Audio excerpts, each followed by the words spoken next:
Hello, you're listening to Storytelling Saga, the podcast that shares stories. I'm your host, Allie, and this week I'm discussing South Park, bigger, longer, and uncut. I first watched this movie with my siblings, and we were all far too young to be watching an R-rated movie, but our parents let us watch it, and we were just laughing hysterically the entire way through. We watched it on a long car ride home when we had a DVD player in the car, and that was such a big deal. That was one of the first movies we watched. And we all had our headphones watching it, just laughing our asses off the whole way through at all the filthy fucking language. And I love the series South Park. I had started watching it a few months prior to us finally watching the movie. I was in middle school. So when I started watching it, I was 13. My sister also watched it with me. She was only 8 years old. The first episode we ever watched was Kenny Dies. And I remember with this movie just seeing a DVD for it in a Target or something like that. I didn't know what South Park was, but then two of my friends got me into South Park. Both of them just telling me how hilarious it is, and each of them telling me about different episodes. And to this day, it's one of my favorite shows. That said, in my opinion, the more recent seasons of the show are nowhere near as memorable, frankly. They're still good, but nowhere near as iconic as some of those earlier and mid-season episodes from years ago. But I love this show. It's so funny. The satire is phenomenal. I have so much respect for the creators, Trey Parker and Matt Stone. And when I first got into this show, that was when I took more of an interest in show creators. And with Matt and Trey specifically, I was just interested in learning more about them, their writing process, how they make South Park, because South Park is made in, an episode is made in only 6 days. There was a documentary on that. And so with Matt and Trey, I would go out of my way to find interviews about them, just learn more about them. And then I discovered other things they had created and stuff they starred in, like the movie Basketball. That movie's hilarious, even though they're not proud of it, but I love that film. Also, they were in Orgasmo. And they met in college, and they created South Park. It was first a Christmas special. Just a little construction paper cutouts that they did. But I'll talk about South Park the show another time. For now, I'm discussing the movie. It was released back in 1999, June 30th, 1999, so celebrating its 20th anniversary. And the big theme about this movie is how kids absorb that filthy language, all the swearing, and how parents take it too far and just wanting to condemn it, and in doing so, they declare war on Canada. But the summary for the movie on the back of the DVD is: Stan, Kyle, Kenny, and Cartman sneak into an R-rated movie and it warps their fragile little minds. And our young heroes are America's last hope to stop Armageddon. And this movie was early on in South Park's run. The show started back in August 1997. And when this movie was released, it was during season 3. And it was so huge. It did so well in the box office. And it's funny, though, watching earlier episodes of South Park and this movie itself, because a lot of it has changed. A lot of the characters have changed, and the way Matt and Trey write. So it's cool to see the progression of how this show has evolved. But what's also great about this movie is the fact that it's a musical, and the songs are so catchy. They're all fantastic. The other great thing, though, the fact that this movie is called South Park, bigger, longer, and uncut. Matt and Trey got that past the censors. Got it past Paramount, the studio that produced this movie, because they didn't know that bigger, longer, and uncut, they're referring to an uncircumcised penis, so they were able to get away with that. At that point, it was too late for them to change the movie title. Those clever SOBs, Matt and Trey. I really do love Matt and Trey. I've had a crush on each of them at different points in my life. First Matt, specifically Matt in basketball, and then Trey. Trey, though, is the head writer, but they really are a team, these two. What's also absolutely hilarious is that when a song from this movie, the song Blame Canada, was nominated for an Oscar, and they didn't win, though, Phil Collins won for You'll Be in My Heart from Tarzan. But at the Oscars, they wore gowns. Trey's gown in particular was inspired by J-Lo's gown from that green gown she wore to the Grammys the year prior or whenever that was. But that's fantastic. And also they were high on acid. And then whenever someone had asked them why the dresses, they would just say, it's just such a magical night. They're just so badass. They're so hilarious. They're fucking awesome, Matt and Trey. But I've seen this movie a lot. I had actually also seen it with each of my friends who had gotten me into South Park, coincidentally, on separate occasions when they were each over my house. But just that first time watching with my siblings, us uproariously laughing throughout it because just all the filthy language, cursing, find it hilarious. Because kids just absorb that shit, but then you get bored of it after a bit, but it doesn't even matter. They don't even understand half the words, but cursing's just so damn funny when you're a kid.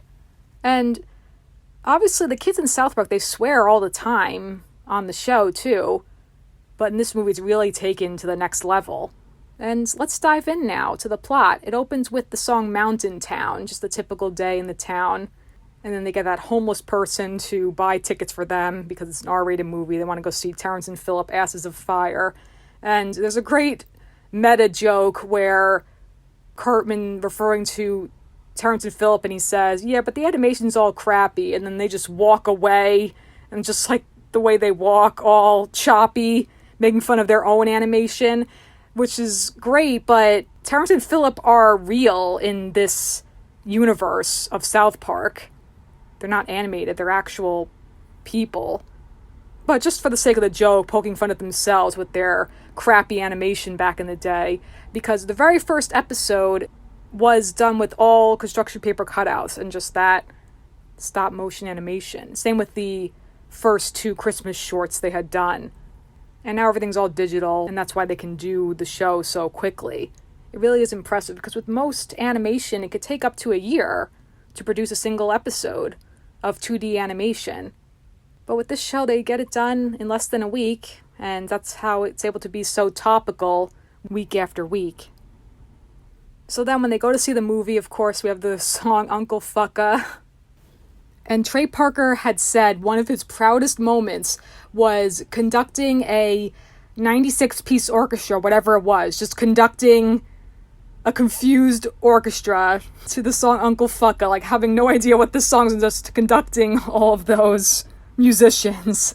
That's hilarious. And what's also hilarious is as they're watching the movie and then everyone's leaving one by one, and Matt and Trey had said they timed that to when people in the actual theater would be getting up and leaving in disgust. They think of everything. They're great. And then those 2 people saying, what garbage? Well, what do you expect? They're Canadian. Terrible. Then the kids are just raving about it and cursing up a storm.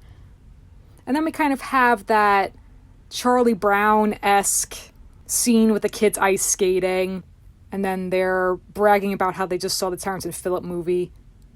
And then you get the little subplot with Stan singing about how he likes Wendy, but then she's got this new kid, Gregory, this British kid that just comes out of nowhere. He's only in this movie. Never heard of again. Same with Zamol. He's only in the movie. Never heard of in the show. Another big thing, though, with this movie, since it's from 1999, is that Butters wasn't a character yet. He wasn't really a main character at all, and now that's so much different. He's arguably more of a main character than Kenny, because he only has a few moments in this movie, When Cartman's like, who wants to touch me? I said, who wants to fucking touch me? And then Butters touches him. Then that little quick line at the end when Cartman just says, I hate you, Kenny. Oh, gosh. Oh, so then the whole scene in the classroom when they just keep cursing. He's saying, oh, Cartman, did you just say the F word? Jew? No, he's talking about fuck. You can't say fucking school, you fucking fat ass. That whole scene, I remember seeing different clips on YouTube with just different dubs using that dialogue of the scene. So, dubbing it with anime characters, just other shows, and just always using this audio. It was always this clip, specifically. Another big thing, too, with this movie is that Chef was a more prominent character in these earlier seasons. And if you're a fan of South Park, which I assume you are if you're listening to this episode, but you know the whole thing with Isaac Hayes, and I don't want to get into all that, but he's since passed away anyway, sadly. But he was a classic character in these earlier seasons with his hello there, children. And then Stan asks him how can he make a girl like him more than any other guy, and he says, oh, that's easy, you just have to find the clitoris. And he asks his friends about it, and Cartman says, what is that, like finding Jesus or something? And then there's the song It's Easy MK with the guidance counselor, Mr. Mackey. He really is such an interesting character. His design, he's got the huge head and the stick figure body. But I remember Trey Parker also saying, too, that with each song, it was meant to push the plot forward, except for really this song, he said, didn't really necessarily do that. Because it's not like it stops them from swearing, even though it was supposed to. He figured, oh, now you're cured, but then they just go see the movie again. And then because kids are so impressionable, when they see Terrence and Phillip lighting the fart on fire, and then Cartman saying how he bets Kenny $100 that you can't do that, and then Kenny does, and then he just bursts into flames. And this too, the classic, oh my god, you killed Kenny, you bastards! That was classic in these earlier episodes of South Park, where Kenny basically died every single episode. And they've long since stopped with that, but he has died a handful of times in newer seasons. But that was just a staple in his character. He just died and was inexplicably okay the next episode, only to die again.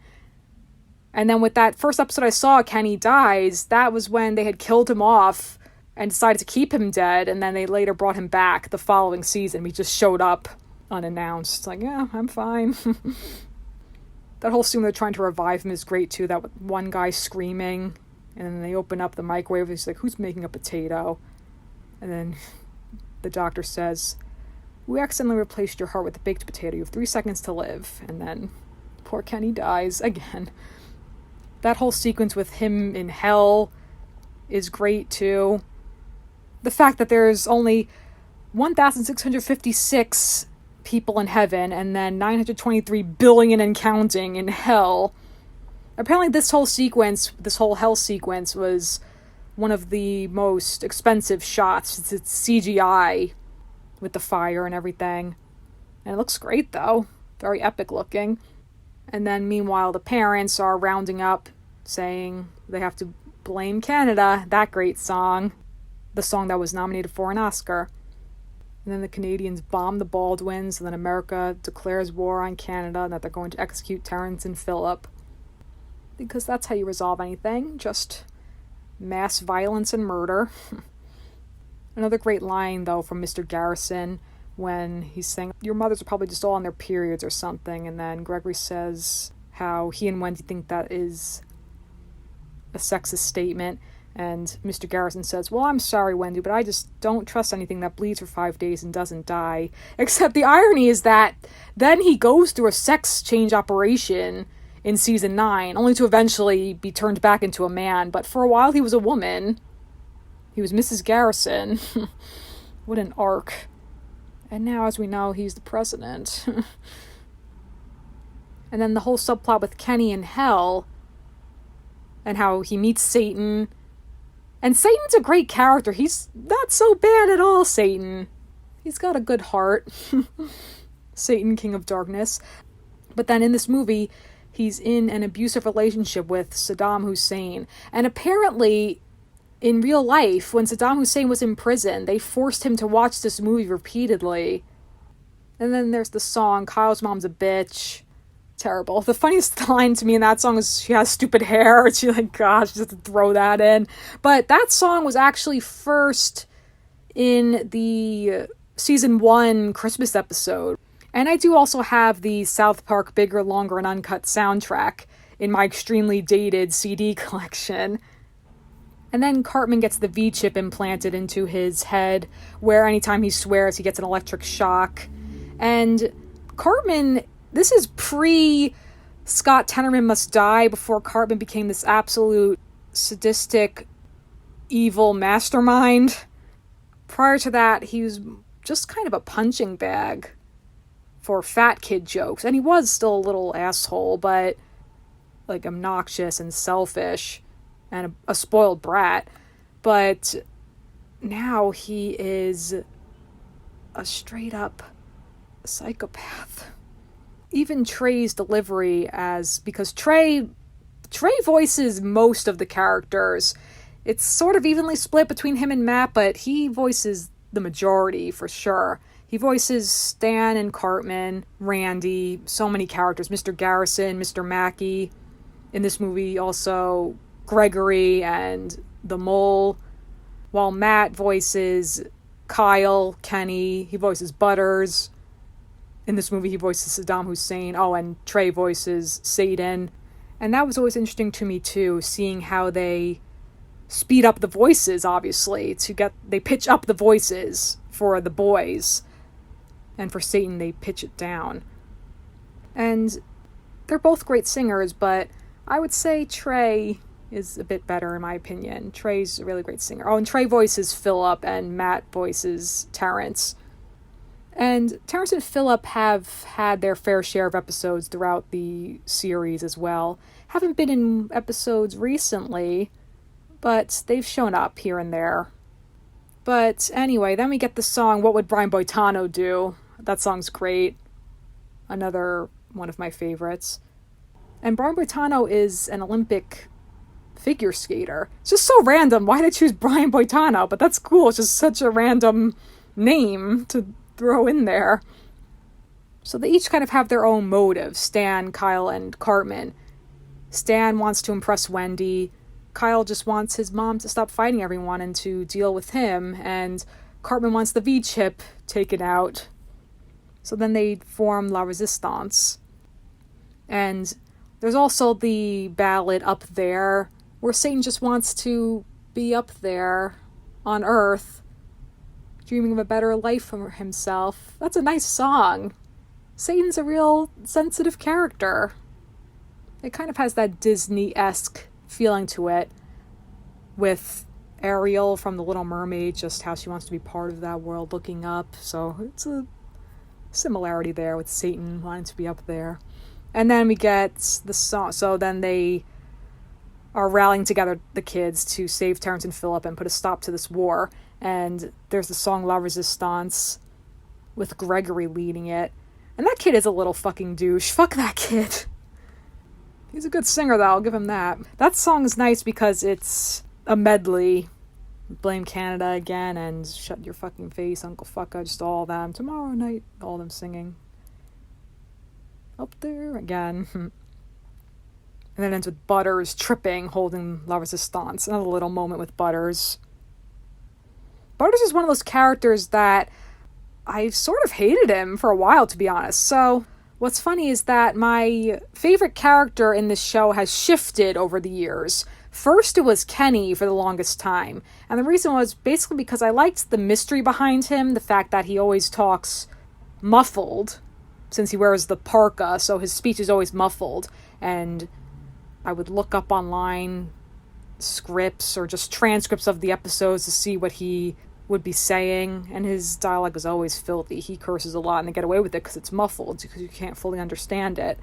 So he was my favorite for a while. Then it was Stan, because I like that Stan is the voice of reason sometimes, not all the time, but he's also the straight man. He's basically the most normal kid in this fucked up town of South Park. And then my favorite shifted to Kyle, because Kyle was always my second favorite, but then he became my favorite because I love how morally righteous he is, and he's always the right one in any situation. When it's Cartman versus Kyle a lot, Cartman with all his selfishness and his fucked up morals and his bigotry, everything that is wrong and immoral about him. Kyle is always on the opposite end, always the one who is moral and good at heart. And there's so many episodes like that, with Kyle being in the right and yet somehow Cartman not getting his comeuppance. Those are some of my favorite episodes. Cartoon Wars, for instance.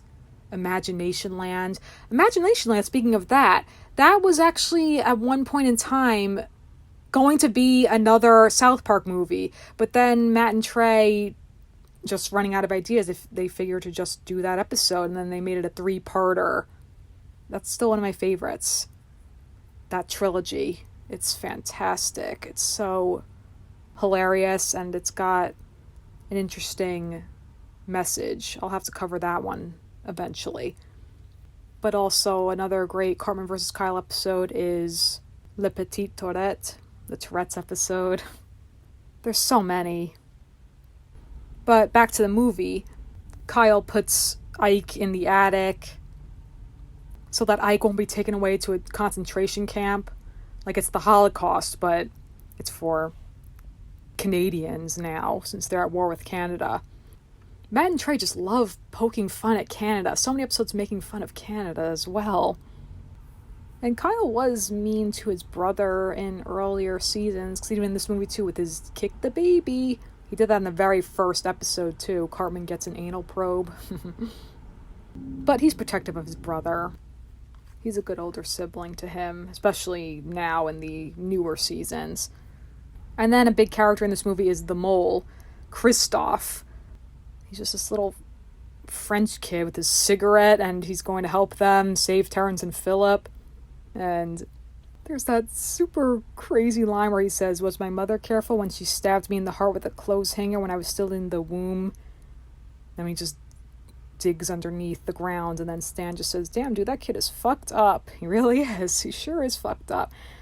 I forgot how often they say dude. You don't really notice it when you watch the show, obviously, because they say it so much, but they do say dude a lot. Another funny line, though, from the moles when he's singing, "Did you bring the butt for?" And then Kyle says, "What's a butt for?" "For pooping, silly." Still such an immature sense of humor. Since he's a kid, he just acts like he's this little mercenary. He's a strange little kid, the mole. But then they're putting on the USO show, and Big Gay Al performs "I'm Super, Thanks for Asking." That's great. And then when they go to war, and then just the Canadians and Americans are shooting and killing each other, and you see that little dog Yippee flipping through all the violence going down. And then Stan finally gets to meet the clitoris. And the clitoris sounds like Glinda the Good Witch from Wizard of Oz. And Stan just wants to know how he can get Wendy to like him. And the clitoris says, "Dude, you just have to have confidence in yourself. Believe in yourself and others will believe in you." And I love the little part with Kyle and Cartman in the trench. And Cartman says, "Kyle, all those times I said you were a big dumb Jew. I didn't mean it. You're not a Jew." "Yes, I am. I am Jewish, Cartman." No, Kyle, don't be so hard on yourself." Of course, it says Kyle, but I'm surprised in this movie he didn't do his, because he doesn't say this anymore, but he used to back in the day, his "Screw you guys, I'm going home." That was his catchphrase. That and "Respect my authority." He did say that in this, but anyway. Kenny kept showing up to Cartman, trying to warn, like Kenny as a ghost, trying to warn Cartman that if Terrence and Philip are killed, it's going to create an apocalypse where Saddam Hussein and Satan will come to Earth. And then Sheila ends up shooting and killing Terrence and Philip. I mean, she goes to such extremes, and Kyle just wants her to deal with him, that he finally gets through to her, but my God. So she kills them, and then Satan shows up, and then Cartman with his V-chip thing acting all crazy, then he has that epic moment where he swears up a storm to defeat Saddam Hussein. And I remember the movie commentary for when this movie was celebrating its 10th anniversary, so back in 2009, when there was a commentary track with Matt and Trey and other people who worked on the movie, and then also Bill Hader was there too, because though he didn't work on this movie, he wrote for, or was in the writer's room for a few seasons of this show. So he was there, and at one point Trey was saying, "Oh, so how'd this movie help you?" He said, "Well, it made me realize I have to go get a job." I don't remember exactly, but then Trey just saying, "Oh, I gotta get a fucking job," like just making as if that's what Bill Hader said. I'm butchering it. I can't recall exactly, but they should do, since it's been 10 years since then, they should do a commentary on that commentary now. Just every 10 years do a commentary. But what's funny though is that Trey forgot that. He realized, like, oh wait, so then Carbon swears a lot to get all the electricity shock. He said, oh yeah, that's clever, because he genuinely forgot. And he said, well, I've written 10 years worth of episodes since this movie, so I guess obviously it's hard for him to remember every little story beat and plot detail. But that's funny that it was kind of like him reliving it or watching it for the first time and then remembering, oh yeah, that's actually clever, like him being impressed with his writing. That's cute. And then when Satan throws Saddam and kills him off for good back into hell, and then Satan thanks Kenny because without him he wouldn't have had the courage to stand up to him, and he grants Kenny one wish, and then Kenny says that he wishes for everything to go back the way it was before this horrible war. And then Chef says, well, if you do that, then you'll have to go back too. And then my friend pointed out, why couldn't he have just said he wished things could go back to the way they were before he died? And she's absolutely right. That's a little plot hole there. He didn't have to sacrifice himself. That's nice that he did that, but he didn't have to. He could have just said, before I died, then he would have been fine. Life would have been restored. But of course, life was restored anyway in the show. Of course, he lives on. But he ends up going to heaven in the end. But the other big thing was that he takes off his hood and we see his face and he speaks clearly. He says, goodbye, you guys. And that was voiced by Mike Judge. But then in the show, it's still Matt, obviously. So Kenny's got the blonde hair, and we only ever saw Cartman with his hat off. He's got brown hair. And then Stan and Kyle, you don't see them without their hats off until season 5. When they take school pictures, Stan's got black hair and Kyle's got the big red afro, Jewfro as they call it. And Kenny, he takes off, like they're without their hats once in a while throughout the show, but Kenny without his hood, you never see his full face in the show. I think I first saw Kenny without his hood in the episode The Jeffersons, season 8, when I was still first getting into the show. And he still had the mask on, though, but seeing him with the blonde hair, and then when he's thrown into the ceiling, and then he says, oh my god, you killed Kenny. And I was like, oh wow, that was Kenny? Like, that's when I first found out that's how Kenny looks without his hood. But then Stan wins over Wendy, and she gives him a kiss. He throws up because he always throws up in front of her. He gets nervous. And she says, Stan, I never really cared for Gregory. He's like, you didn't know, dude? Fuck Gregory. Fuck him right in the ear. That's good. And then Chef starts singing, and Kenny goes to heaven. It's great. It still holds up. It's a fun movie. Love Matt and Trey. Love South Park. Viva la Resistance. And with that, that's going to conclude this week's episode of Storytelling Saga. You can follow the podcast on Facebook and Instagram at Storytelling Saga, as well as on Twitter at Storytell Saga. You can also send me any questions, comments, or writing prompts by leaving me a message in the contact section of storytellingsaga.com or by sending me an email at storytellingsaga@gmail.com. Next week, you're my favorite deputy. There's a snake in my boot. Reach for the sky. To infinity and beyond. I'll be discussing all 4 Toy Story movies. Until then, thank you for listening, and remember, write what you love.